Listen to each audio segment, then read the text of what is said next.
March 2nd, Okay. first meeting of March. We're going to meet that grandbaby. I can't wait. Good for you. We're good to go? All right.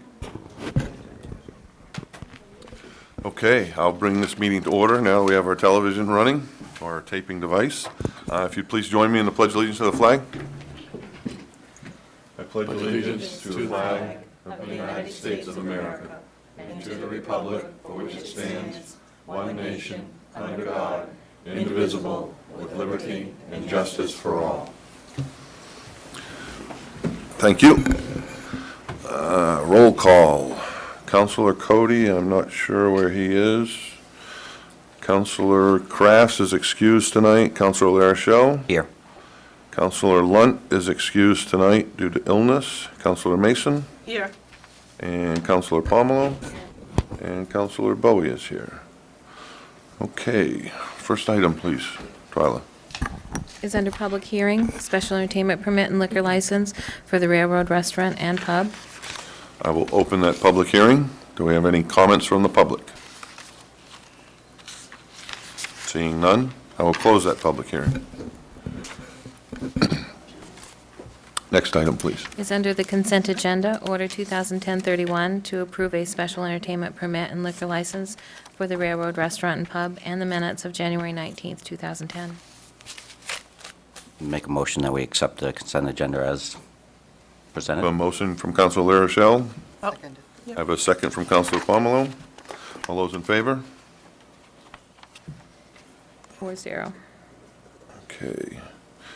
Next, the next item, Council, I believe I would like to move to the next agenda on the inactive Trail Commission's member. We have nobody here from the Trails Commission tonight, so I would like to move that item until we have the chairman here, since he wrote us the letter. Is Council okay with that? A motion or anything, just agree.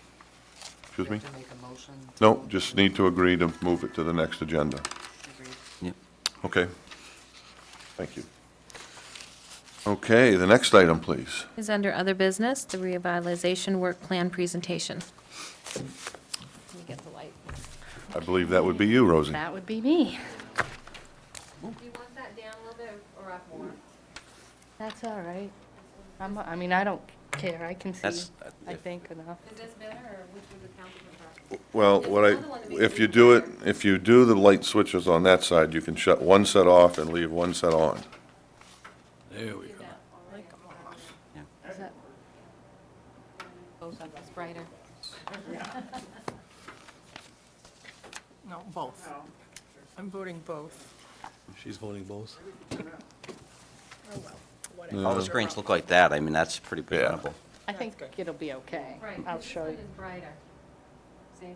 Oh, So this It shuts the outside bulbs off on each of the lights so that you get less light. so that's fine if you can't see that. Okay, Rosie. Okay, I'm just going to give you a quick overview of the revitalization efforts that have been taking place over the last couple of years and where we are with our work plans that have been presented to you in your packets, the draft work plans that have been created by the committee members. We're just going to talk about the committee who was charged with creating a positive, vibrant community, the community visioning sessions that were held in the surveys, the additional studies and reports that were done, which included the Lisbon Falls Walkable Audit Report, and the University of Vermont did a Transit and Smart Growth Report, which you're familiar with, the logo and branding, the work plans that we're going to review include agriculture, housing and land use, education and culture, parks and recreation, public safety, municipal services and infrastructure, and economic and community development. I'm going to review the Main Street approach, talk about the 4 points, the committees of promotion, organization, design, and economic restructuring, the 8 key principles, review the national statistics and Maine statistics, the benefits and funding, and then I'm just going to review the Maine Downtown Network program that we are part of, talk about the Startup Visit Report, the Lisbon Business Roundtable, and discuss some of the revitalization successes, which include the American Flag Project, the Lisbon Buttons and T-shirts, and all of the great events that the Promotions Committee has been putting together for great community events, and just talk about the community building, community aspect of the whole process. So the committee was formed in June of '08 to explore opportunities and programs for revitalization of Lisbon. We were looking to create the positive, vibrant community. We started out with only 4 people. It quickly grew to 12, and today we have about 25 people that have been volunteering on the committees and with some of the events and that sort of thing. That's great. It's not enough. And that's one of the things you'll hear tonight, is that we do need to get more citizen and business involvement. We do continue to get new people. We've picked up 4 new interested people over the last 2 weeks that are looking to get involved. They've read something or they've attended an event that took place, and so they're starting to jump on the bandwagon a little bit. And the subcommittees are starting to get involved with other groups, the Parks and Rec, the Trails Commission, we've in talks with Beaver Park, the Androscoggin Land Trust, the Green Thumb Gang. So we're looking at really creating that collaboration with all of the groups. There are many sectors that are represented. We have business owners, citizens, seniors, farmer, we have a school committee member, we've got a counselor, we've got high school students, some of the Moxie committee members and staff. So we have quite a broad range of people that are involved, but we do need more volunteers on the committees to continue the success, because this is really based on community building community. The community visioning sessions that we held 3 sessions. We did them at different days and times. One was a Saturday morning, one was a weekday morning, and one was held on a weekday night to offer people an opportunity to at least catch one of them and fit it into their schedules. We held 2 of them at the LCS, and we held one here in the town hall. And the attendees were allowed to select 2 groups to participate in during the breakout sessions that were held. And it included Parks and Rec, Public Service, Education, Culture, Economic and Community Development, Housing, Agriculture, Land Use, and Municipal Services. These are the work plans that we created, and you'll see we started with 6 and we ended up combining some of the committees, so we only ended up having 5 work plans that we actually presented to you. In addition to the breakout groups, we did a 20-year visioning exercise with all the attendees, and we asked them to visualize Lisbon in 20 years and explain what was different and what had changed. And that was really a fun exercise to do, and people have great ideas of where the community can go. So I think it's important for them to be able to do that visioning piece of that. We did do surveys. We conducted surveys at the sessions. We gave some packets out for surveys, and we also did some electronically online. We did directly emailed surveys, and they were also available on our website. So the studies that were done, the outside studies, were the AVCOG walkable audit report and the University of Maine. It's the modeling the transportation impacts of smart growth development in Maine. And Lisbon was chosen as one of 2 communities that they did that on. The AVCOG walkable report, this report reviewed the physical conditions, the needs and opportunities for pedestrian facilities, including design, safety, education, and enforcement. We talked about crosswalks and sidewalks, bicycling facilities, Lisbon development, Lisbon education, and Lisbon on-road facilities. And you all have a copy of that draft that was created by AVCOG that does have a work plan attached to it. The University of Vermont report, this report evaluated the reduction in average trip lengths. It looked at daily vehicle miles traveled and the daily greenhouse gas emissions from on-road automobiles due to the smart growth development strategies. They used the future analysis year of 2030, and they considered levels of household and employment growth that would be expected as they created that report. It's a very lengthy report, and I'm sure you have all had an opportunity to see that. We did some logo and branding. One of the really key pieces of a community is having a unique brand, and I'm sure people have been hearing about branding a lot, and it's really vital for your community. We did a contest, and we obtained some of the entries for logos and slogans. We didn't get a whole lot of input, but the ones that we did get, we really liked Lisbon along the Androscoggin. That was the one that was most liked out of the ones that were submitted. It's flexible to use with all aspects of the government and different groups and organizations in your downtown. It's not going to change. I think Lisbon's always going to be along the Androscoggin, so you don't have to worry about it expiring or running out or whatever. And it focuses on a major asset of the river, and that's one of the topics that we've discussed a lot, is utilizing the river and looking at our natural assets and being able to use them for our revitalization efforts. But we would like to continue the efforts to create this brand or explore other ideas. We're researching grant opportunities to assist with this process, and we would be able to utilize this brand on the banners that we want to have created, signage, marketing and advertising campaigns, letterhead and business cards. So it's something that you really incorporate with everything that you're doing. The draft work plans, the committee created the draft work plans for you to review. The data was collected from the visioning sessions and the surveys. And one thing that, we understand the importance of planning. When funding becomes available through grants, earmarks, or other programs, Lisbon does not get to take advantage of them because there are no long-term plans in place. And I know this is something you guys are looking to correct, which is really great.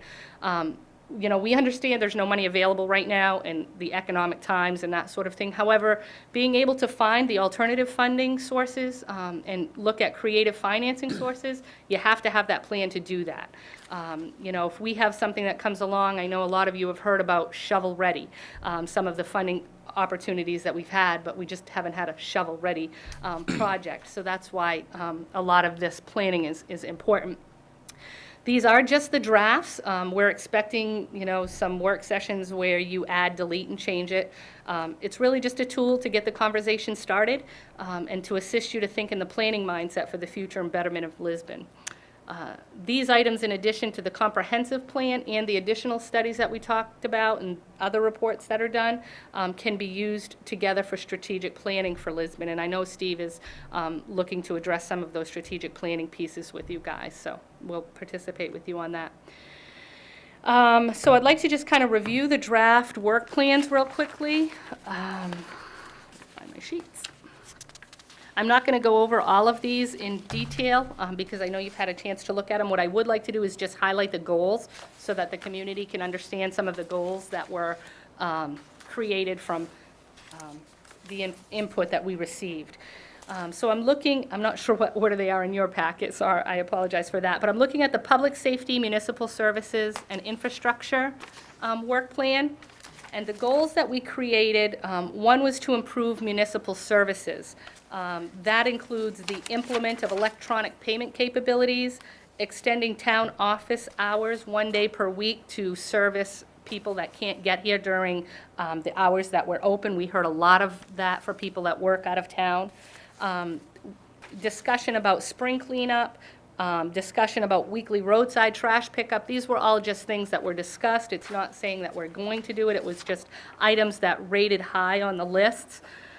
Goal number 2 is to improve the infrastructure, and that included the MTM Community Center, expand the walking paths to the Railroad Diner, investigate parking accessibility and signage. And the Public Works Building is also another one that's under there.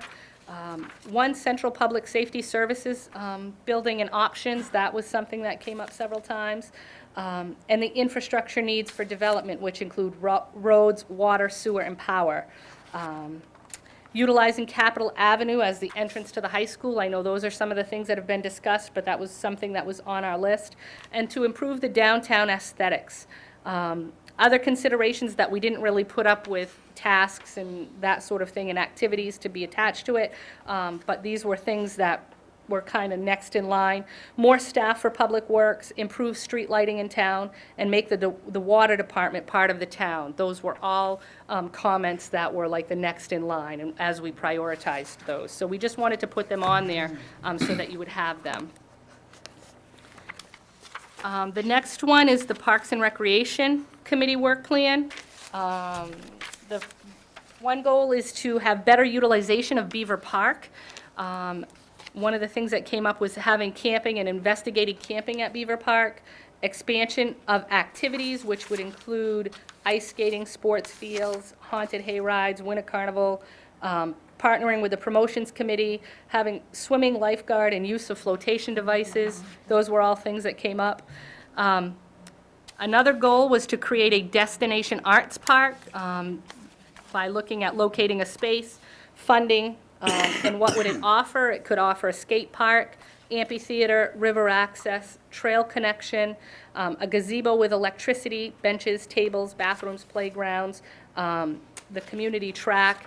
And then under other considerations, which were, again, the next things on the list was, they had a new community center, a community pool, adult recreation leagues, a teen center, and family recreation that would include go-karts, batting cages, mini golf, paintball, movie theater, et cetera. We kind of lumped those all together in there. So those were the items that came up for Parks and Recreation. For education and culture, we ended up with improved school and community involvement by teaching civic responsibility and create inclusive community calendar. This is something we think can be done through the school, and maybe the tech club at school can assist with that. Those were some of the ideas that came up. Goal number 2 was a larger library facility, identify expansion options and/or relocation, and include the Historical Society with that. The third goal was to create a downtown historical district. The fourth goal was to investigate grant possibilities for the Moxie Building. The fifth goal was to work with the Historical Society on digital preservation. And the sixth goal was to work with the Historical Society on buildings to add to the historical register. So those were all items that came under education and culture. Agriculture, housing, and land use. The first goal was to create additional elderly housing utilizing the Campus Ave building, to create a farmer's market and have it started by 2010, investigate agricultural opportunities, and growth management plans, and looking at the comprehensive plan and taking into consideration growth management as part of that. And that's all stuff that you'll talk about when you look at strategic planning as well. And then under economic and community development, goal 1 is to improve rail service. Goal 2 is to continue smart growth development. Goal 3 is to establish a creative economy. Goal 4 is to revitalize the Route 9 corridor. Goal 5 is to expand the river utilization. Goal 6 is to redevelop the Campus Ave building. Goal 7 is the development of the Warumbo Mill to utilize the river. Goal 8 is to improve promotion of public transportation. Goal 9 is to explore green energy options. Goal 10 is a marketing and advertising campaign. Goal 11 is to improve the image of Lisbon. Goal 12 is to maintain and improve beautification efforts, which include design standards. And Goal 13 is downtown revitalization. And 14 is to improve working relationships with all town entities, including school, town and water, and sewer and water departments. So those were all items that we kind of created and put together. We didn't put task responsibilities, due dates, and budgets to them until, that'll be the next step once you decide what stays and what goes and what you need to add. Once you figure out what that's going to be, then we'll look at those and create the task to go with each of those. Create who's going to be responsible for that, what the timeline is, and if there is a budget that you need to kind of put together with that. So that's kind of a quick, low-down, dirty overview of the work plans. There are items on there that are being worked on that we do include because they are still part of the overall planning, even though they're things that we're already doing. You definitely want to be able to include those because you want to be able to show what you're doing, and there's a lot that's been done that you want to make sure that you're capturing that as well. So that's why it's important to include that on there. The Main Street approach, I just wanted to give a quick overview. I know some of you may have heard some of this, but we do have some newcomers and maybe some people in the audience that might not have heard about it. It was developed by the National Main Street Center of the National Trust for Historic Preservation. It encourages economic development within the context of historic preservation, and it's really a great program. It is a tried and true program. It advocates the return to community self-reliance, empowers in the rebuilding of commercial districts based on traditional assets, which include unique architecture, personal service, local ownership, and a sense of community. Those are kind of some of the keys to it. The approach for Main Street is incremental. It does take time to do this. It's not a one-time overnight fix. It is something that you got to stick with. It requires leadership. It requires local capacity building and is one of the many tools used to generate economic and entrepreneurial growth. This approach is not designed to tackle the bigger issues of an entire community. For the success in a Main Street program, the public sector involvement and the private sector involvement with a commitment is vital. It's typically structured as a nonprofit corporation with an active working board, and it does, and when it gets to that point, has a paid director that coordinates the efforts and volunteers and implements the program. The methodology addresses the following 4 areas: organization, promotion, design, and economic restructuring. Those are the 4 key committees that are in the process of getting up and running, and we will talk about those.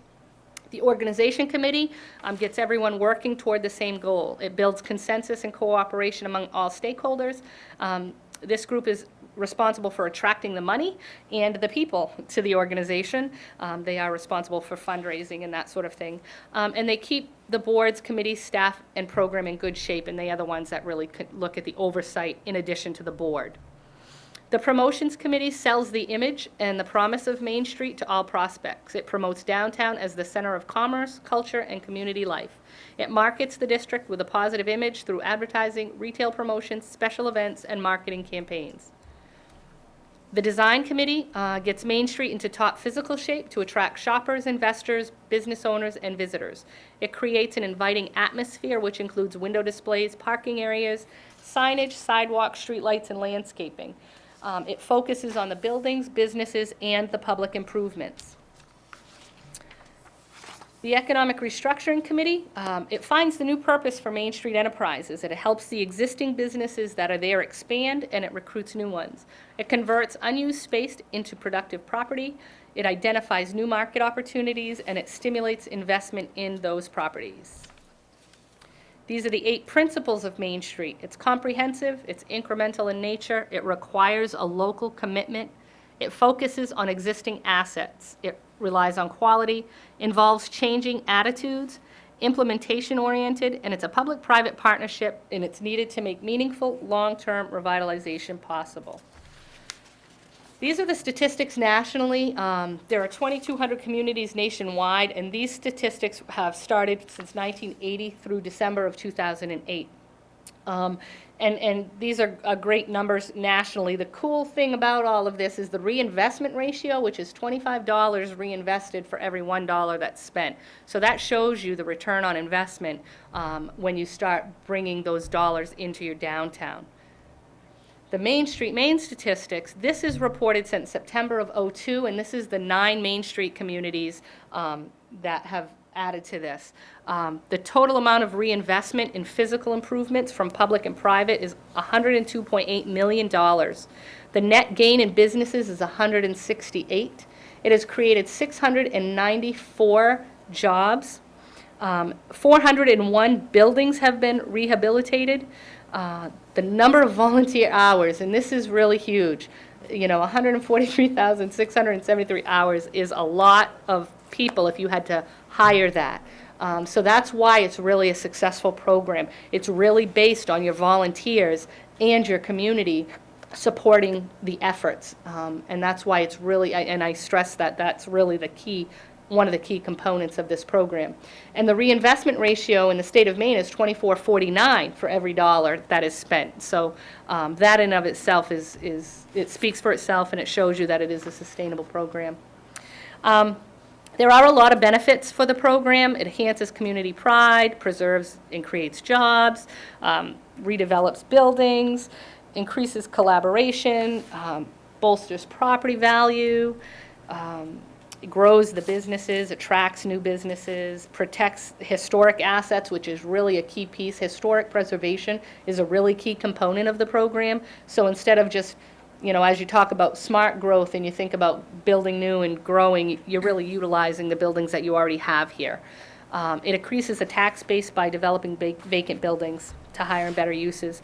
And then there are benefits for you know, the local residents, because a lot of the time, people will say, you know, what's in it for me, and why should I get involved? Well, these are some of the reasons for the local residents to get involved. You know, better shopping, better sense of hometown pride, historical awareness, stable or improved home values, healthy local economy means property taxes won't be raised, more activities for kids, you know, an attractive community. Retail business owners can benefit as well, having increased sales, increased value of their business, increased traffic, which has more people coming into the district, improvement in the quality of business life, and there are a few others up there as well. The property owners, you know, increased rates of occupancy, it's new and better uses for existing buildings. You can fill your upper floors. You get assistance with tax credits.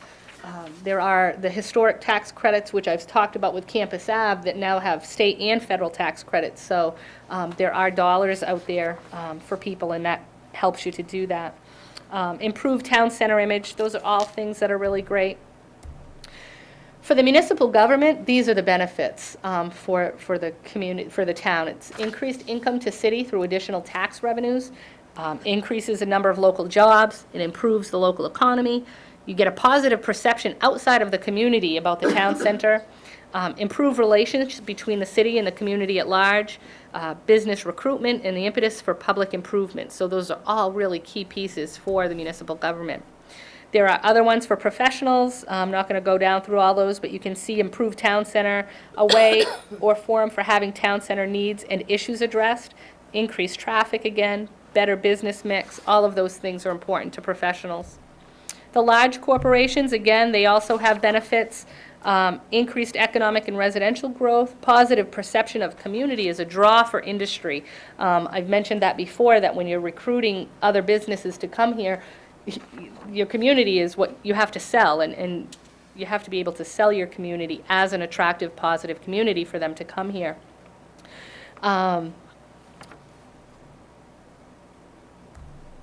Financial institutions have increased business deposits, and a success of the community is crucial to bank success. So that's really good, because we do have several financial institutions that would also benefit from this. How is Main Street programs funded? The suggested funding for a Main Street program is split 3 ways.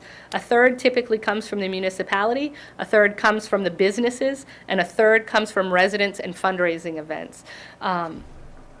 The municipality piece of it, there are a lot of different ways that you can do that. In kind, if you're utilizing public works, there's a lot of different components that can be included in that. A lot of the communities utilize their TIF programs, and that's one of the things I've talked to you about, restructuring some of our TIF dollars that would also benefit this program and other revitalization efforts within Lisbon as well. So those are some of the creative ideas for funding some of these programs. The other key component, when you get ready to actually apply for a Main Street designation, in which I'll talk about, is we have to have commitment on funding for 3 years before we can even apply. So we have to go out to the businesses and get them involved. The municipality has to be involved. We have to show that we have a volunteer base and we have the critical mass of people that are supporting the effort before we can really even apply. So that's why we're doing what we're doing now, to kind of test the water, so to speak. And we're doing that through the Main Downtown Network. The Main Downtown Network, Lisbon applied in May of '09 to become one of the new Main Downtown Networks, and we were one of 6 new communities selected to participate across the state. It is a sister program to Main Street Maine. It uses the same 4-point approach, but it's a little bit lighter pace to allow us to try it out.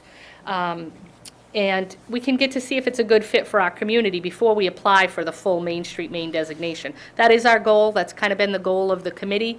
Would like to be able to get to that point. They are looking at funding for 1 or 2 more communities to bring on. And they are actually talking about making it a requirement that you participate in the downtown network before you can apply, which also gives us a little bit more of an advantage because we were one of the first ones in. The Main Downtown Network is a 2-year program, and the criteria to be accepted is you have to have a central business district, we have to have an organized effort, sustainable budget, and pledge commitment. We've done all of that to be able to be accepted into the 2-year program. What we receive for that is they did come and do a startup visit. We get consultations, they do organizational visits, board training. If they hired a new manager, they do orientation, they can attend the meetings, and they have a resource library. And they also have a main downtown institute, which allows a lot of our members to go, and committee members to attend these for training, very inexpensive. The startup visit was done in July of '09. Roxanne Eflin is the MDC program manager. Her, along with one of the advisory council members and 2 of the senior advisors, came for an initial startup visit. You did get the report in your packet. The report outlined ideas and observations made by the group with specific suggestions for each of the committees to work on. As committees are formed, they will be tasked to utilize the report and to create work plans, and we do have to report back to MDC as to what we're doing with that report and what the results are going to be. One of the suggestions from the startup report was a Lisbon Business Roundtable, which we have started. It's an informative meeting we hold with the business community on the 3rd Wednesday of every month at noon. We rotate businesses which host the meetings, and we have one tomorrow at noon, and it's going to be held at the University of Maine Cooperative Extension Office down on Main Street. Steve and the town manager and myself attend and Jean has been attending too as a counselor and attending to improve the communications with the business community and provide networking opportunities for Lisbon businesses. The meetings actually explore ways the town can assist our local businesses and provide answers to any of the questions they've had. We've had some really great attendance, and we've had some really good, lively discussions at some of them as well. So the successes that we've created in revitalization, the American Flag Project was one of the first that we did. We received a grant through the Galen Cole Family Foundation, which matched the number of flags that were bought. We created a program where people were able to purchase a flag in memory and honor or a donation. We obtained pole licenses through Fairpoint and CMP, and that was fun. It was quite a process. And Public Works actually attached the flags with the yellow ribbons and the signs on the flags, and we had some really great comments about that from a lot of people. The I Love Lisbon buttons and T-shirts, we purchased buttons to sell for donations at the various events to help fund the revitalization efforts, and that we did T-shirts for the committee members to wear at the events and get the campaign idea out there. We are contemplating purchasing additional T-shirts for sale at some of the events that we have coming up as well. Our promotions committee is the most active committee that we have that's up and running right now. Ross Cunningham is the chair of that committee, and they meet on the 2nd Tuesday of each month at 6 p.m. here at the town office. They're very active, and they are in need of additional volunteers to continue planning the community events. They get off and running, they plan the events, they have great attendance at the events, but they just don't have enough volunteers, and sometimes they have to eliminate a piece of it because they just don't have enough volunteers to do it. So that's another key component.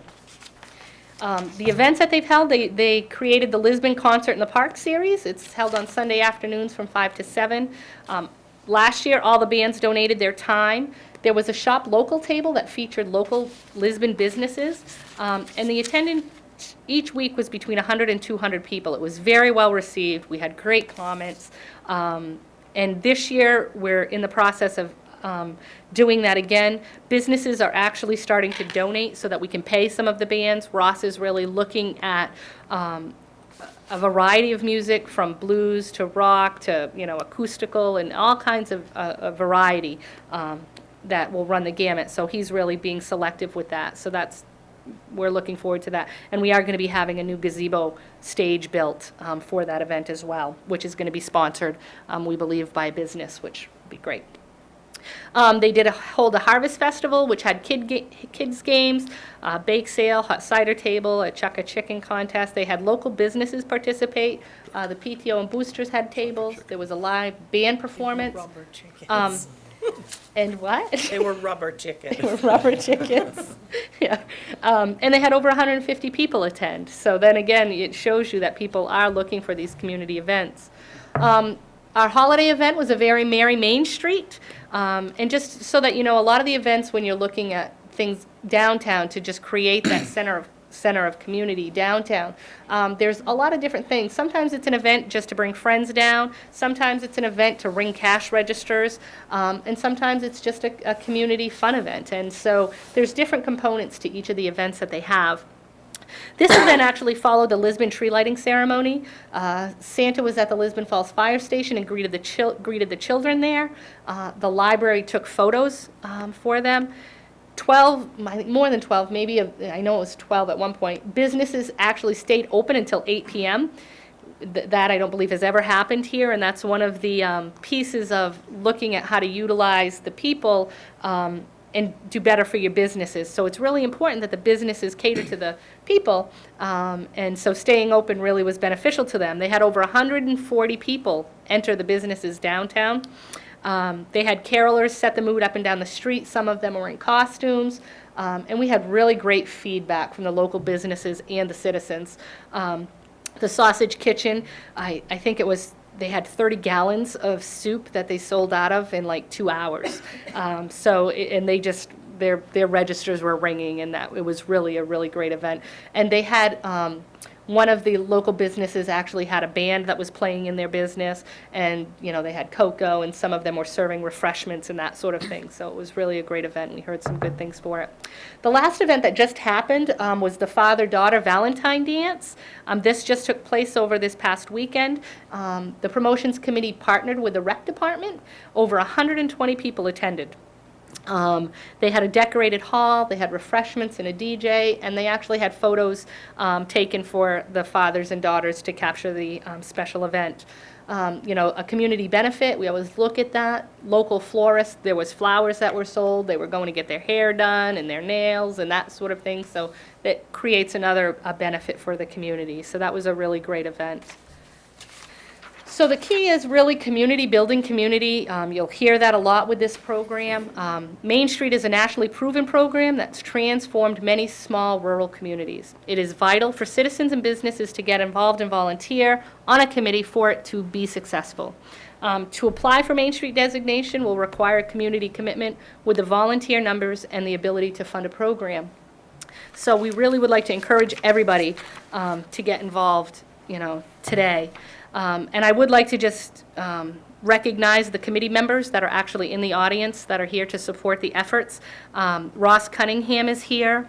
Alexandra Campbell, she is a high school student that is participating on the promotions committee, and she's been really great at getting other high school kids involved with some of the events, and that's something we've been really trying to do, is foster that relationship with the students and getting them involved, and she's been really great with that. Brenda Rogers, Keena Tracy, Joanne Bonzi, Gina Mason, of course, Dot Fitzgerald has participated, and I just want to thank everybody that's been involved for their time, their hard work, their dedication, and I'd like to give them an opportunity to speak to you if somebody, I know some of them have something they want to share with you, so if you don't mind, I'd like them to be able to address you. Sure.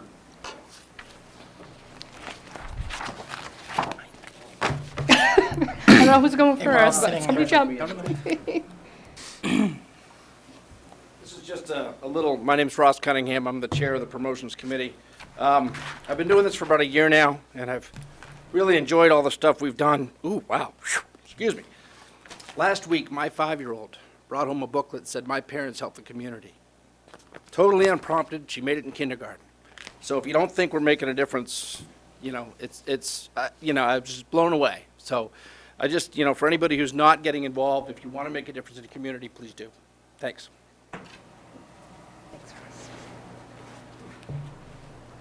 Anybody else want to speak? I'm not forcing you to, really. It's on your record. I'm Brenda Rogers. I'm not a resident in town, but I grew up here, a business partner for Rogers Insurance. And when Rosie asked me to serve on the committee, I thought, oh, geez, another commitment. But it has really been a pleasure. It's been very interesting. It's exciting to actually hear people excited about the town of Lisbon. And one thing Rosie failed to say is how hard she has worked on this. Without her leadership, I don't know, we wouldn't be where we are today. So Ross is doing a fantastic job. Everywhere you go, you hear about that. And I just thank you and hope that you folks really help us out with this. Thanks. Thanks, Brenda. I've been involved in the committee since the beginning, and it's been very enjoyable. I've lived in town my whole life, and I remember when Main Street on both ends of town was bustling. I remember when we had department stores, and I remember when we had bakeries and Dunton's. Everybody remembers Dunton's, and my father having to get flash bulbs the last minute on Christmas Eve, you know, and all those fun things, and we've lost a lot of that. The Merchants Association back in the 80s tried to reestablish some of that, and they did a good job, but things fell by the wayside, and it's important. We are a pass-through community, but we're a community that people know about. They know about our Moxie Festival. They know Bono's Sausage Kitchen has been a huge draw here to town. It's just something that we've continued to work on, and I want you to understand that it's not just a group of us that sit together and come up with these ideas. The ideas that Rosie presented tonight were part of our community visioning sessions. They were citizens just like you that came to the sessions, and we had roundtables, we had open discussion where people presented things that they would like to see for the future for Lisbon. They filled out surveys. They did some of that online. They did it at the sessions, and we took all that and we compiled that, and we gave you the best of what they gave us. So that's where that came from, and I wanted you to understand that. Branding is very important, and that's something we're working on. Roxanne, who was pictured in one of the photos there, and I never remember her title. She's the main downtown center program manager. Okay, that's what she is. The program manager. Roxanne is a very excitable lady. She's just great. She's just very enthusiastic. She's a great person, and she is from a town out in the Midwest somewhere, and I don't remember that town, but 30 years ago, she came up with a logo or a brand for that town, and to this day, they're still using that brand and that logo. And so that's something we're trying to work on, to give Lisbon an identity, to give something that people, when they see it, they know it's Lisbon. Bill King and Jane Palmer from Bath are part of the Bath community, which is a downtown community, and we're very fortunate to have them. They're partners for us, and as a matter of fact, Bill was here today for a Moxie meeting, and they're very knowledgeable people. They've been involved in the Bath efforts in downtown Bath for many, many years, and we're very fortunate to have them. Just a couple of towns over, they're not too far away, they're accessible, they're great to talk to. So we've been very fortunate to have that, and it's a community building event. It is, and these promotions that we do, we've been getting more and more participation, and people have been encouraged by it. So we need more people. We definitely need more people. Ross was very shorthanded on his event on Saturday night, and we need more people. The more there are, the more we have to do the events. So I appreciate all Rosie has done. She's worked very hard, and I appreciate all that are here and those that are not. Thank you for participating. Any questions? Any questions, Hold on to comments? you again. Well, I'd just like to thank you for you and your committees for everything. This is very exciting. I think it's going to be good for the community, and I look forward to everything moving forward.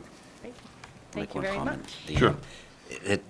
Growing up in town, living in town all your life, it just seems like the town changes and you really don't pay much attention to it. And I was able to open my eyes a little bit when we were actually looking for new town managers and when we were doing the drive-through towns, and you're pretty much trying to sell your town, and, you know, so where's your school? And you're in the backseat of a vehicle trying to sell your town, you drive by your school and by your public works and downtown, and you get a totally different idea of what your town looks like when you're actually trying to kind of show it off to someone who hasn't knows anything about your town. So I do appreciate everything you're doing, because, again, if you live in town every day, you kind of drive by everything and not really pay attention to it, but if you get in the backseat of the car sometimes and drive around and try to sell your town, you have a totally different look of it. So I think anything we do to improve will help everybody. Absolutely. Thank you. Our design committee, too, just to let you know, is in the process of getting organized. We're trying to get our first meeting together, but we do have people that want to participate on that. And when you say trying to sell your community, that's one of the charges of the design committee, is trying to, make it sellable, and work on some of those things. I know we've talked about property maintenance ordinances, and we've talked about other things. We've talked about, signage, those kind of things that all get tied in, your green, open space, and, your trail connectors, and all of those are really components of what you're doing. So creating that sellable item in town is really what it's all about. And there's so many assets here. It's, you know, it's not going to take a whole lot of work. It's going to take people to be involved, but the assets are here, and it's definitely, you know, got the ability to build on. So it's really going to take some people to get involved, though. So anyway, thank you very much. Thank you. Okay, next item, please. Is B, Town Manager's Report, Finance Report. We just finished up our first meetings with 3 of our union contracts. We have one more this week. I'll be coming back on our first meeting of March to discuss some of the requests and some of the goals that we have and get more input from the council.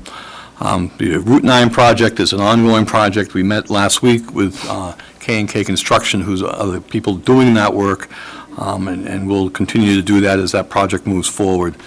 On a real good note, there was some recovery money that was run through the Public Utilities Commission for efficiencies of grant money.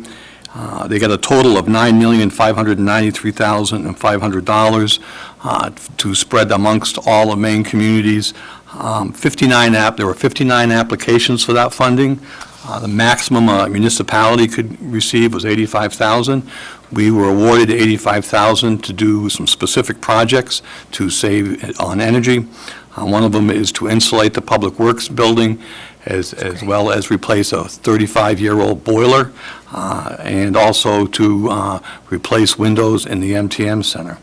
So it's a well use of funding. Doesn't cost us. It costs us a 10% match, which we have. So we look forward to putting those out to bid and getting started on that right away. So it'll help lower our costs.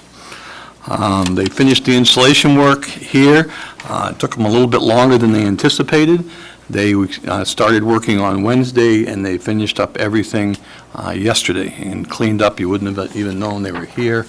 And the architect and engineering group that we worked with, the architect came in before they started just to see what they were doing, and then he came in yesterday, and he already can notice a difference upstairs. It's much cooler upstairs, and we hope with this new snowfall that we'll see that we don't have ice dams and leaks like we had.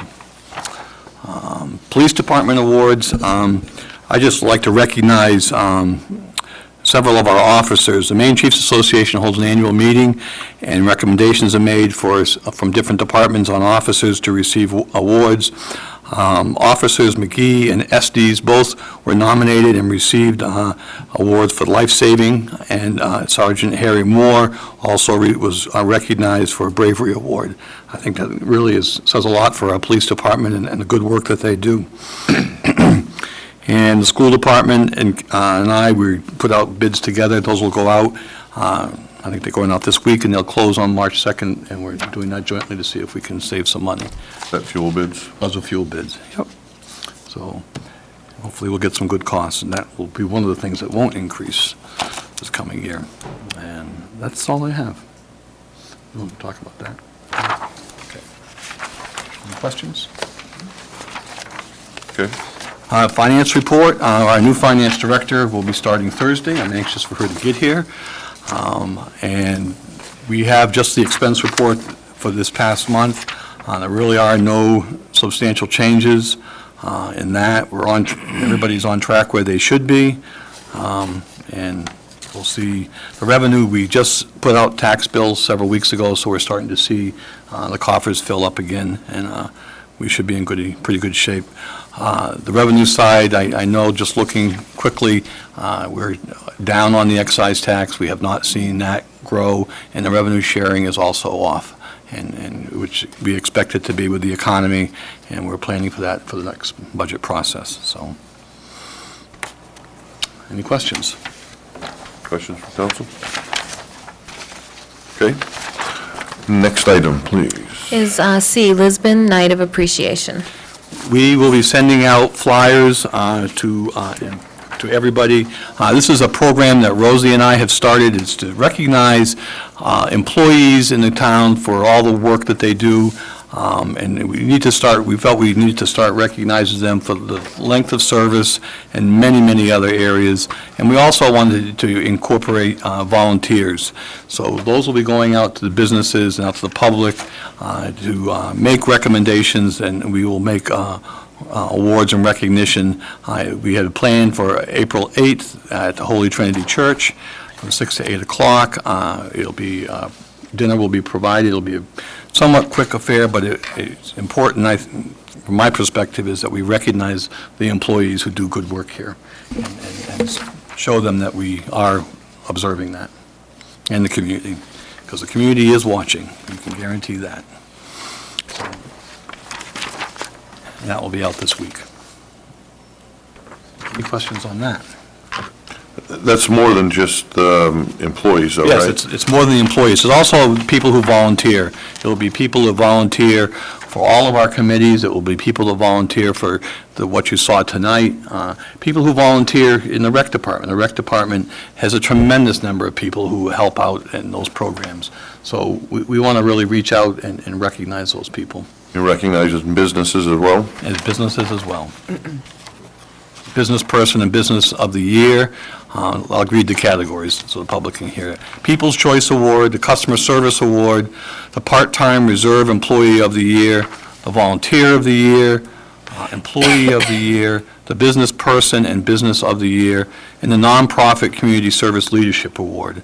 So there's quite a few categories, and I expect to get a good response. Is this all online? It is all online, and it'll be a quick ad in the paper, and we're sending it out to businesses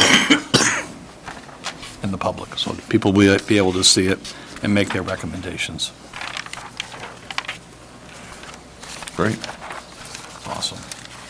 And that's all I have. Next item, please. Is D, Town Clerk's Department presentation?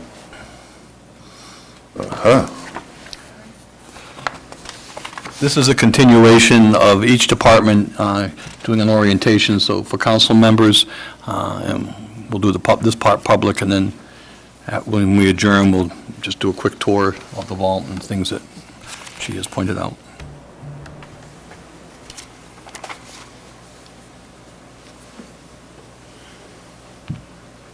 That work?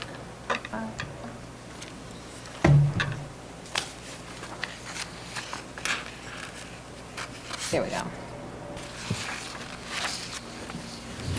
This is going to cover the town clerk and the election department. I think I'll just begin by letting you know that my job description includes being and serving the town of Lisbon as the Registrar of Voters, as an agent for inland fisheries and wildlife. I serve as the Vital Records Registrar for the State Department of Human Services Vital Statistics Office. I serve as the Municipal Records Manager from the Department of Archives in Augusta. And I serve as your Election and Personnel Supervisor and as a Council Secretary. Among other things, behind the scenes, I'm preparing budgets, monthly reports, creating work schedules that meet the demands and deadlines, recording and transcribing council meeting minutes, preparing legislation for codification, managing our restoration projects, our public records index, and our voter registration program. Monthly, Beth and I maintain a central voter list of 7,000 voters. We maintain databases for the vault, the oath, for vital records and business licensing. We certify petitions by established deadlines.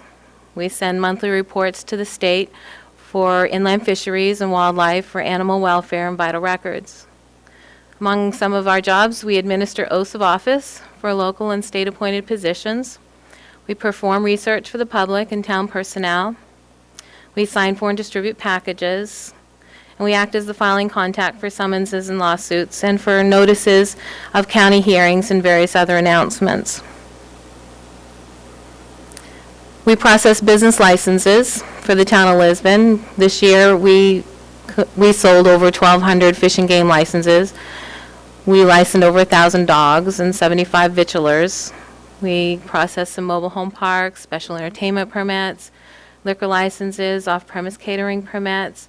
one use of town property, which we had given to a couple who wanted to get married in one of our town parks. We had an itinerant vendor permit, junkyard permits, and we issued 75 marriage licenses. I wanted to let you know that over the past 18 months, we have held 6 elections, beginning with the recall election in October '08, then the presidential and state election in '08 in November. Then we went into a special municipal referendum in April last year about this time for bonding. Then we did a special school budget validation referendum this year that year in June, which we will again this year do that. And then we held a second special school budget validation referendum in July. And then we held our annual municipal referendum election, with the state's election in November. Elections and special town meetings components include the nomination paper, ordering ballots, programming the AccuVote machines, printing voting lists, hiring election clerks, setting up and supervising the polls, processing absentee ballots, recording the votes, and registering new voters, among other activities that are probably too numerous to mention. The voter registration maintenance includes Beth putting in those registration cards that come in through the mail, or if you register in person at the office, we data entry that into the system. We barcode each card, then we scan it into the system, and your signatures are on file, so when we verify petitions, we verify signatures. We file these cards, we pull them out after you leave, after 5 years, and process the nomination papers using this system. We have a lot of election supplies. As you can see in this picture, our storage closet is quite full. We store booths, AccuVote machines, ballot boxes, accessible voting machines, tables, signs. Our municipal records program includes 3 or 4 different areas: the vault, recording legislation in our code book, and restoration. And we have come a long ways in our vault. We, at this point now, are able to log boxes of information into our database, and we log these out as well according to the rules for disposition of local government records from the archives office in Augusta. We purchase shelving and supplies, and we maintain that database. We update our code book on a regular basis. We take and transcribe minutes, and those ordinances that you pass, we send along to municipal code, and they post them online for us to see while we're in the process of gathering more information until they update the book for us. We restore vital records when there's available funding, and town meeting books, along with conducting the research. I wanted to show you what the vault looked like in 2005. And this has been a long time in planning. It was kind of hard to show you what my vision was at the time when I asked you for some shelving money, but it began here in '04 when we purchased this one unit. And here it is today. And then in '04, '05, we purchased another unit that went on top. Then we purchased the one beside it. And then we put our assessing books up there. So you can see over the years, in the past 4 or 5 years, that we've transformed our vault. Now the information is easily accessible, and we can do research. This is what it looked like. Again, the same picture taken in the same direction today looks like that. We use this surface on the mapping table for laying the books out to conduct our research. So I'm anxious to show you what it really looks like in person. We typically used to take in around 100 boxes a year, and 100 boxes would leave. And because we are doing this on a regular basis over the last 10 years, we've become more efficient at it, and we only take in now about annually 50 boxes, and about 50 leave. But information is constantly going in here and leaving from here. The restoration work that we did this year, you had funded money for the road book and for a naturalization book, pictured here on the left. We have completed our town, well, almost completed our town meeting records restoration project. The books that you see on the right that are green, over here and in this area here, are all town meeting record books. We have one left to do, this one here. Our appeals board and planning board minutes are on the bottom on the left of this picture. Those are all bound. When it began 23 years ago, none of this was bound and none of it was restored. And so it's kind of a long time it's taken us to get to this point. I guess my main goal is to keep residents informed and to build a better communication between governments and its citizens. We use our website. We have available now applications for certified copies, applications for licenses and permits. We post there the election information and results. We have elected officials' names and phone numbers available. And we began this year with an online library of electronic copies of documents when available. The council meeting minutes we post online. And next year I'd like to introduce the council to a new idea which has been in the environment already. It's adding video streaming online of council meetings. They're accessible from the website, and you can do that either delayed or real time. But it would post a copy of your meeting in a little box on a window in our website. We're thinking that all good ideas start somewhere, so we'd like you to be thinking about that in the future. Planning board and appeals board meeting minutes have now just been posted online. We were thinking that was a goal we were going to get to next year, but we were able to accomplish that this year. So we put on at least 1 year's worth of information last week. In our Vital Records department, I guess I wanted to show you that things are growing there as well. The first unit on the picture in 2003 shows you all of our vital records. And that shelving unit now, the second unit, is what houses our vital records. And as you can see from the top row, the birth books have now taken up just about all of that shelf. And so the vault evolves on a regular basis. On the left, you'll see all of these files. These are your council meeting files. We boxed them up after about 5 years, but they've moved off to the third unit. All of these books down here, I'll show you where they went. Well, we saw where those went. Those went onto a shelving unit in the very back of the room. So we've grown a lot in 6 years with our vital records. We process vital records by putting the information into our database, and we generate certified copies from that. We also are competing with the towns of Brunswick and Lewiston to sell certified copies to new moms. So it's our goal, once we are notified of a birth, that we send a letter to these new moms and send them an application and ask them if they'd like to purchase their certified copy. They could do so from us. And we put in information for deaths and marriages as well and generate copies from those. Simultaneously, we conduct elections, handle customers, sustain the records management program all at the same time. Well, most days we answer the phone and then we finish setting up the polling place and we sell some certificates and we purchase supplies and we perform the cash up and send off the ordinances to be codified, and it's a busy day at times sometimes. Just as a general overview, I wanted to show you the different components of our department. We process vital records and register voters and license permits and conduct elections, but what we do to better serve you. It's our mission. I wrote this about, I would say, probably 10 years ago, to efficiently and accurately maintain all the town records, to conduct and the state and local elections in accordance with state law, to issue state and local licenses, birth, death, and marriage certificates, together with providing information to the general public and local officials while successfully fitting all these pieces together. Our department goals this year will be to start an online dog licensing program as soon as we can figure out the rest of the TRIO reporting system. We're going to expand our online library.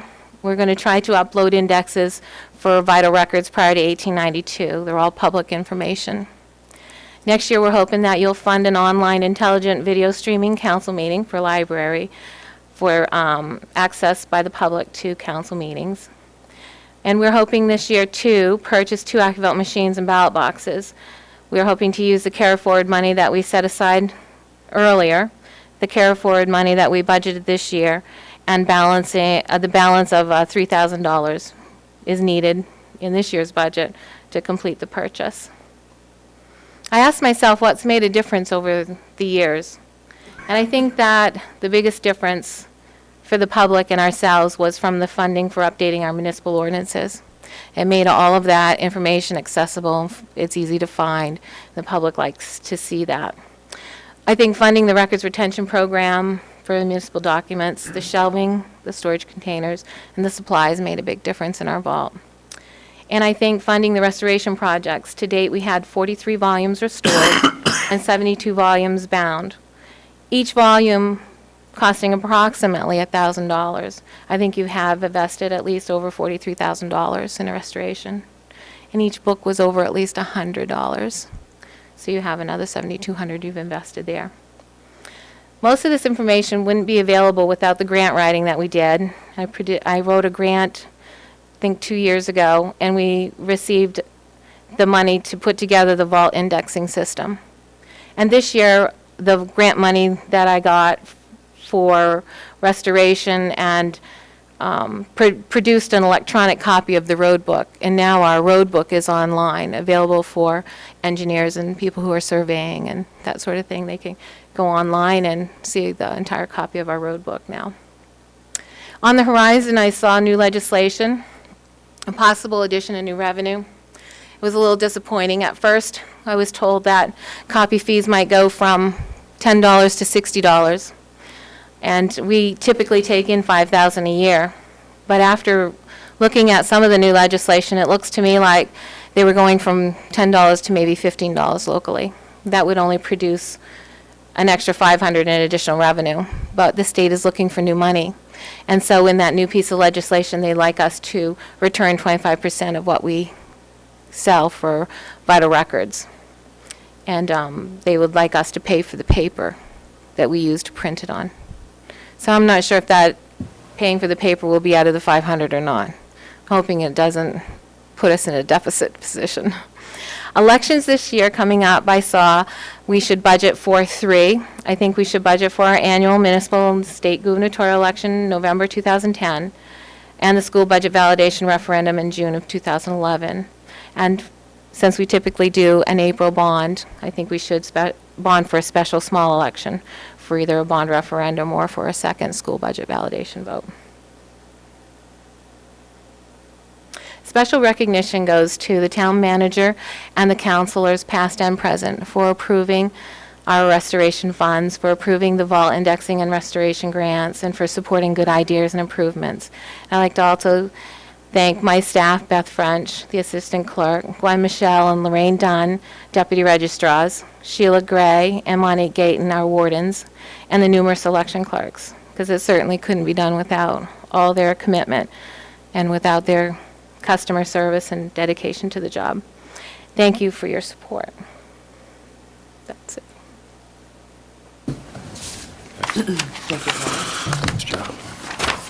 Thank you, Twyla. Any questions? Good job. Do a tour afterwards, and I'll show you just a little bit more. Okay. All right, next item. Is under audience participation. At this time, those in the audience who wish to address the council may come forward. Use the microphone. Any audience participation? Steve, and then you, Michelle.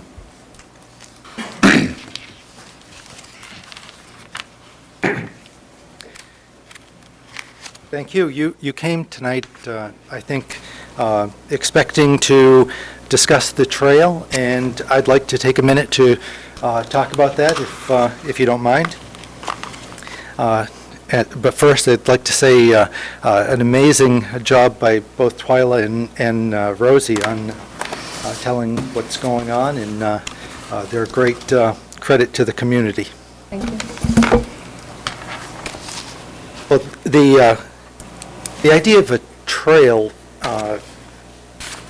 in the 90s, when I first brought the idea forward for the town of Lisbon, was a real stretch for a lot of people. They thought that Lisbon was not, they said, this isn't Freeport, this isn't, Kennebunk, where we can afford to do those kinds of things.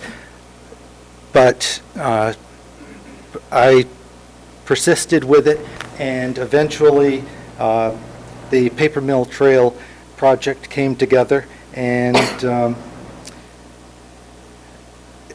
that has, I think, been very well received. The next phase that came along after that was the Ricker Farm Trail section, which in my perspective was more of a sidewalk. And so I was not very enthusiastic about calling that a trail and spending a lot of money on it. However, the decision was to go along that route, and so I left the Trail Commission at the time. And now we've come to another phase where it was proposed to go along the Androscoggin River. And so I got back involved because that was my objective from the start, was to do that. And the commission put together a request that went into the state, and the commission, when it was brought forward, that we needed to submit something to the state, the head of the commission said to Ryan, why don't you just cut and paste things from the previous reports and whatnot and submit that to the state. Ryan didn't care too much for that idea, and I felt that we ought to write something that was more representative of what we're asking for. And so I don't know if you ever had a chance to read through the narrative of what went into the state on that, but I wrote most of the part that was the description of the project. And Jason Young also contributed significantly to certain portions of it. And we received an incredible amount of the state funds that were available. In fact, I think in the vicinity of a quarter of the entire state budget went to our project, which puts a tremendous amount of responsibility on us to spend that money well. And so I take my role in the Trail Commission very seriously in representing not only the town of Lisbon, the taxpayers, but also the state and the confidence that they put in us, and I think largely based on the request that was submitted to them for those funds. And so I feel that the way that moves forward from here is very important, that it not turn into another sidewalk, which there are a number of options that we have, and it could very easily turn into a sidewalk project along 196. That's one alternative, is to make it a sidewalk along 196 and then going into Capitol Avenue, become a sidewalk there, and then go down to Davis Street and become a sidewalk there. I'm not opposed to sidewalks, but I think that as Rosie talked about the vision for the town, the downtown area, I think the trail can be a tremendous asset, both in revitalizing the downtown and also in representing the town. I don't know if it happens to you, but frequently I talk to people from other towns who say that they come to Lisbon to use the trail, and from quite a distance. So I think it's a tremendous resource that we have, and it will be an economic benefit to the town. So I think it's important that we do it right, and that's why I'm involved in the Trail Commission. That's my role, and in a committee of this type, as well as others, people have different perspectives, different attitudes, different ways of approaching things, and my focus is on doing something, not because it's easy, but because it's going to be a benefit to the community. And if it means pushing a little bit harder, trying harder to make it something more than just a sidewalk, that's my goal. And I'd be glad to answer any questions.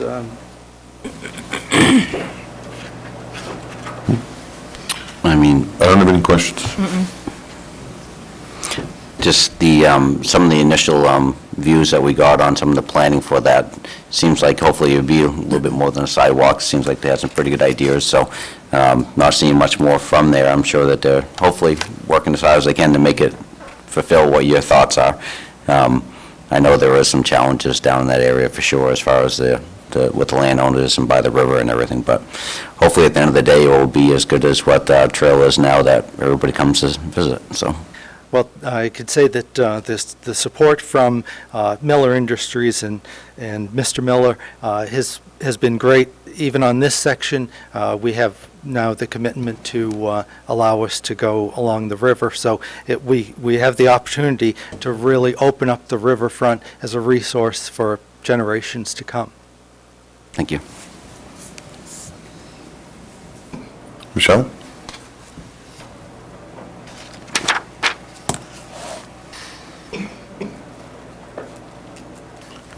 Michelle Trammell. I have a couple of things. One is all town employees should have gotten the information, but the boosters, and I'm one of the chairmen that have been working on this committee, we are having a local event. We kind of lost our town council that used to promote a lot of the booster events, but there's a booster event going on the 27th of this month, and it's been aired, it right now is airing on local channel 11. It is Lisbon versus Oak Hill. It's a chili chowder chocolate challenge. It's been in the Times Record. It was in the Lisbon Ledger this month. As I said, Channel 11 is currently airing it. Channel 8 has inquired about covering the event. We are drawing in people from Oak Hill and surrounding communities. Lisbon, the hope is from Lewiston as well, since it's airing on the Great Falls TV network. Topsom, we've been including a lot of local businesses. Right now, Oak Hill is beating Lisbon on the number of entrants, so I would really like to see, I haven't received one entry from a town employee yet. There are gifts and prizes that are being presented for the top challengers, and we're just hoping that we can get community participation, because the community is going to have a lot of visitors that day from outside communities. And when the email went out, I had sent an email to Mr. Eldridge, I don't know, probably 4 or 5 weeks ago, somewhere around there. Could be. And then followed up with Jody, hoping that, all the town employees had gotten it, because I really thought I might hear from Rosie, because this is something that is bringing people into the town, and it is going to be a fairly large event. So families can come out and eat and sample that night fairly inexpensively. It's $5 to come in and sample all you want. You can vote for your favorite items. No family will pay more than $20 that night based on the number of kids. So I want to just put that out there to try to get some support for that. And what day was that again, Michelle? 27th. The last Saturday 27th this of month. February. Yep, it runs from 3 to 6 at the high school Do you have cafeteria. more entailed guidelines? Do you have a list of guidelines Guidelines. as far as what you need to do if you want to enter chili or chowder or chocolate? Yeah, in the Lisbon Ledger, there was a entry form. Okay?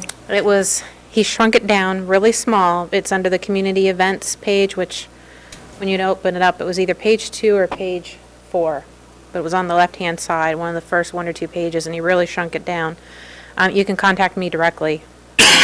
Do you have something we could put on the website? So I asked, maybe it's we on could the put It's website. posted. Is it already on the Town website? office, I believe. Okay. It's on the entry form. website, and all the employees have received it twice, so. Yeah. The time you So- get it. Okay. So Good. I we're really would hate for pushing it. Oak Hill to beat us, number one, because of entries, but the kids at Lisbon School, and I know Megan has been really working hard as kind of the communications person for the high school at really trying to gain a lot of support and things like that. So I'm really hoping that people will come out for that. The other item I wanted to ask about was the very first meeting in December, I had come up and spoke and had a conversation with the whole town council, but mainly with the chairman, about a charter change. And I was assured that it would be put on the agenda and followed up and discussed on. You wanted to wait until the new councilors are sworn in. We now have a bond that's going to go out to vote, and this item has not come up yet for discussion. And it pertains to the charter change that a lot of people have asked about, to have the municipal budget go out to vote to the citizens. One of the things I would like to put out there is, if you make that change and put it out for vote, it's based on your wording. If a citizen's initiative has to be brought forward, it's going to be based on our wording. So it would be very prudent for you guys to look at that and have some discussion and look at having some type of public comment to give some feedback on it from both sides. But a citizen's initiative is going to cause our language and the way that we write it and get the petition signed to be entered versus if you guys worked on it and proceeded forward with it. And that's why I kind of brought it to the forefront in December, so that we would have this, knowing that we were looking at some bonds and things like that coming up. So I would hope that that's something that could be brought to the light again. Well, we have discussed it. We had a whole workshop on charter changes, including that item. Right, but workshops, public can't speak. It depends on the workshop.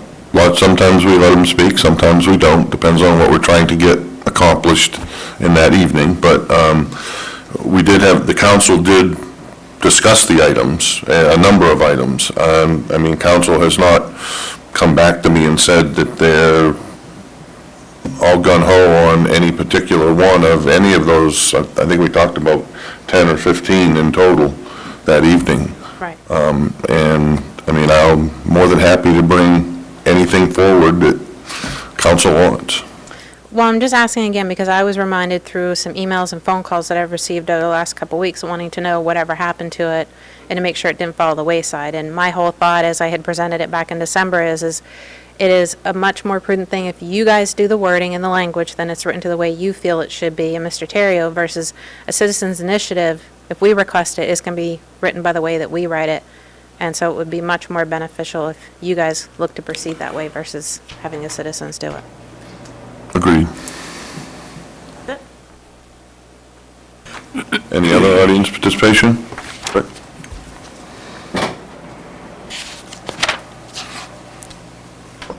For anyone that might not know, my name's Rick Graham. I'm a resident on Webster Road. Now, if you had asked me what my job has been for the past 20 years, what my job duties and descriptions were, what my accomplishments have been, what my vision for the future was, I could draw one breath and tell you. And I got to tell you that watching the town clerk's presentation was pretty impressive. And I just want to say that as a citizen of this town, that the work is not unappreciated. And I think you're a tremendous asset for the town, because if we have to replace Twyla, I think we'll have to hire 3 people.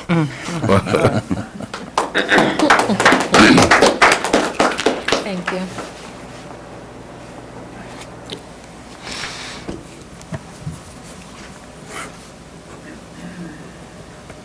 Handouts. Do you have a spare one for me? Maybe you could I'll just do pass them that. along. There might be a couple of extras for the audience. Okay, all right. And we need to reserve one for Dale and Roger and Mark. I'll put those in their mailbox, okay? Okay.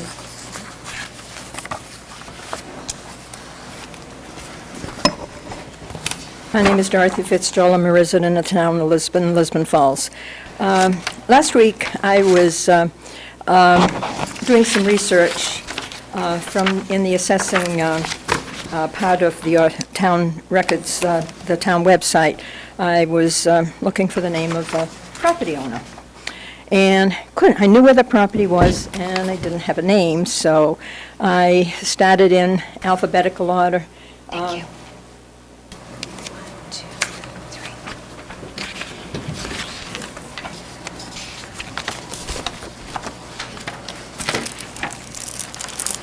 3. With the A's.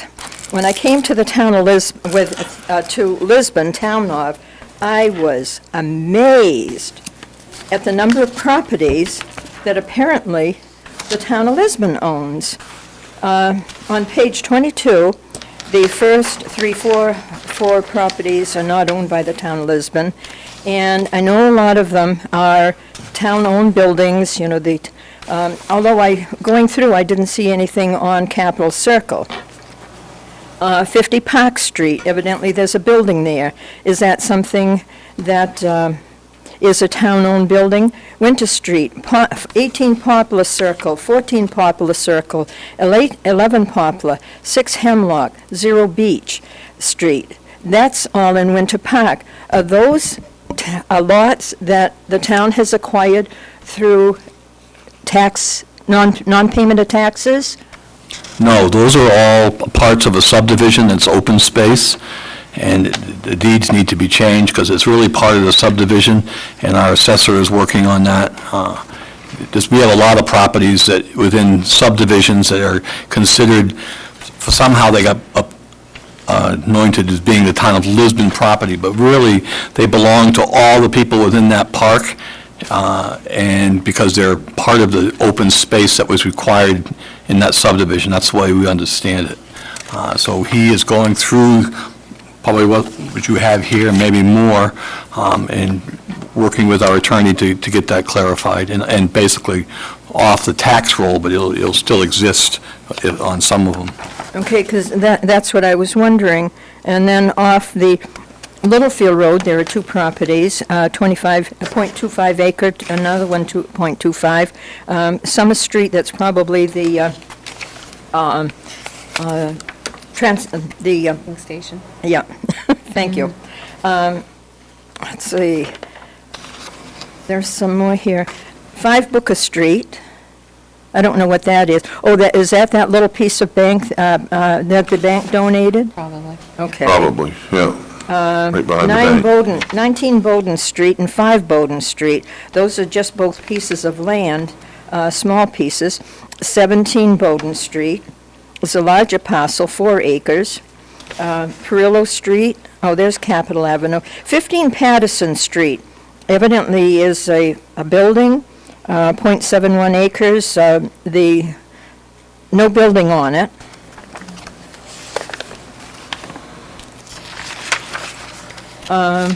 Brook Street, Gartley Street, 19 Gartley Street. There's a building assessed at, the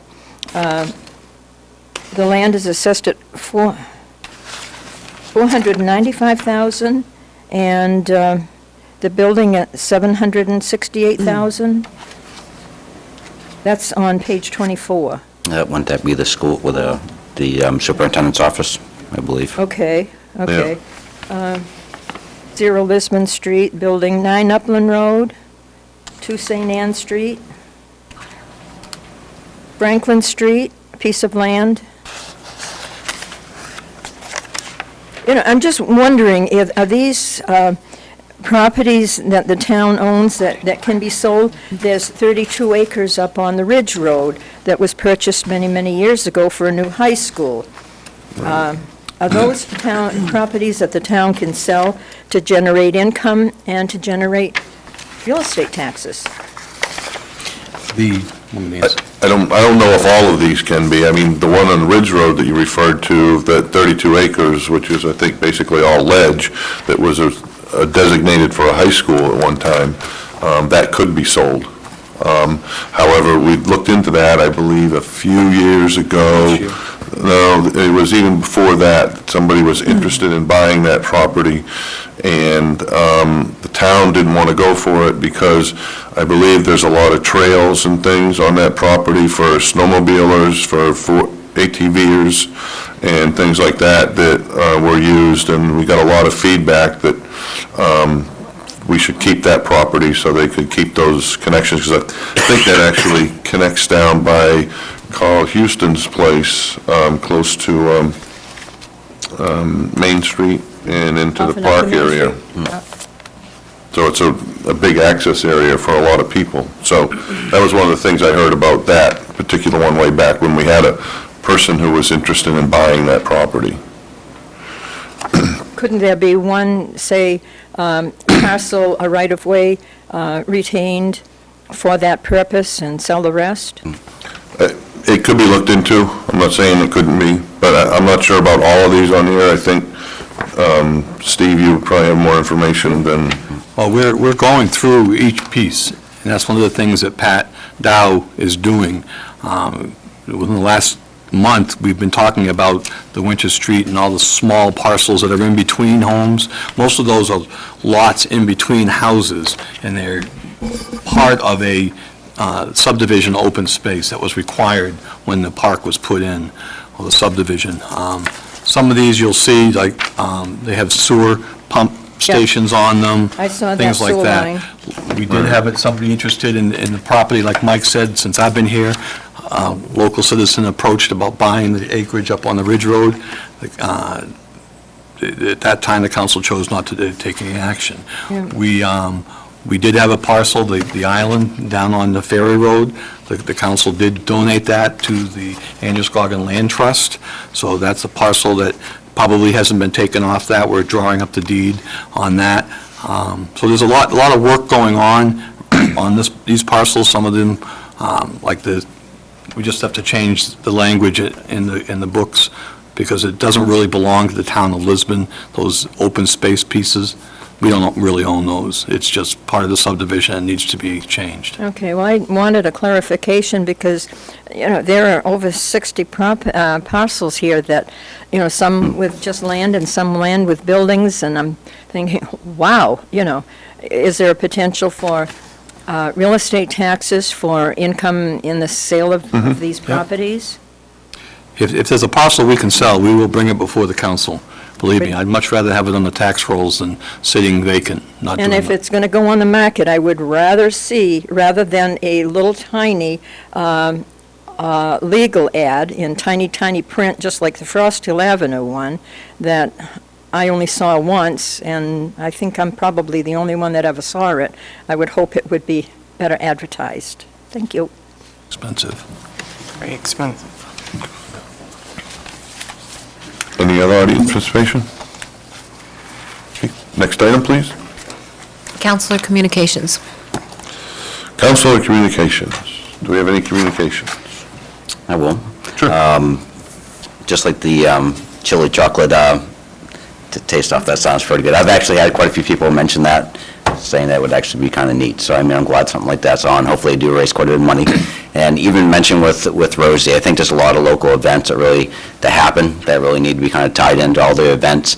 Very much like the sleigh ride over the weekend. If I'm not sure anybody got to participate, I did go up, and that is the yearly sleigh ride that the Snow Chiefs to put it on. And thought there was a lack of snow, but we went up there, and it was a very good event, all on snow, so it worked out really well. And again, I think there's a lot of local events that happen yearly like that again, could be attached and could be marketed and could be all put together. But again, a lot of volunteers, even with the sleigh ride. I want to thank everybody for being out there and putting on a good show, and they do raise quite a bit of money. And again, most of the events are made for benefits, and hopefully we can, like you say, tie that all in with our economic program, because it does all come together. That's it. Anything else? Okay. Thank you, Vern. Next item. Is adjournment. Order 2010-33 to adjourn. I make a motion that we adjourn. I have a motion from Councilor Mason, a second from Councilor Rochelle. All those in favor? Order passed. Thank you all. Don't forget your tour with Twyla through the vault. She promises to let you out. I was to say, you're not going to lock us in, We right? have a signature to do here. Oops, don't lose my button. Yes.